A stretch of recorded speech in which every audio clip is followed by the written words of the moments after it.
പ്രതിപക്ഷ നേതാവ് നന്നായി കാര്യങ്ങൾ അവതരിപ്പിക്കുന്നത് തെറ്റിദ്ധരിപ്പിക്കാനാണ്.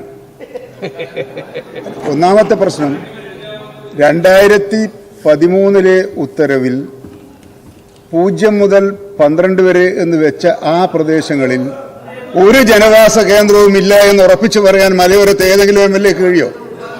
പ്ലീസ്. 2019 ഉത്തരവ് തിരുത്തി എന്ന വസ്തുത ബഹുമാനപ്പെട്ട പ്രതിപക്ഷ നേതാവിന് അറിയാം. സുപ്രീം കോടതിയുടെ 19 ഈ ഉത്തരവ് എന്താണ്? നേരത്തെ ഇനി കേരളം 19 സമർപ്പിച്ച പ്രപ്പോസലാണ് അംഗീകരിച്ചതെന്ന് വാദത്തിന് സമ്മതിച്ചാൽ 19 കോടതിയുടെ ഉത്തരവ് എന്താണ്? നിർബന്ധമായും മസ്റ്റ് 1 കിലോമീറ്റർ എന്നാണ്. 19 ഉത്തരവ് എന്താണ്? 0 മുതൽ 1 വരെ എന്നാണ്.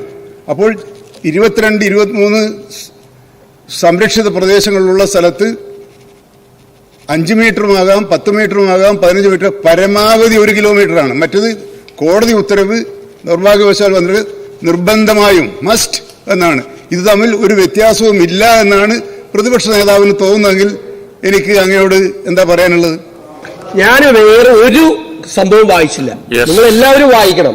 അതായത് ഈ 31-ാം തീയതി ഈ 2019-31 ഇറങ്ങിയിരിക്കുന്ന സർക്കാർ ഉത്തരവിൽ 2013 UDF സർക്കാർ ജനവാസ കേന്ദ്രങ്ങളെ പൂർണ്ണമായി ഒഴിവാക്കി ഈ പ്രദേശത്തെ സംരക്ഷിക്കണം എന്ന് നിങ്ങളുടെ ഓർഡറിൽ ഇറങ്ങിയിരിക്കുന്നു.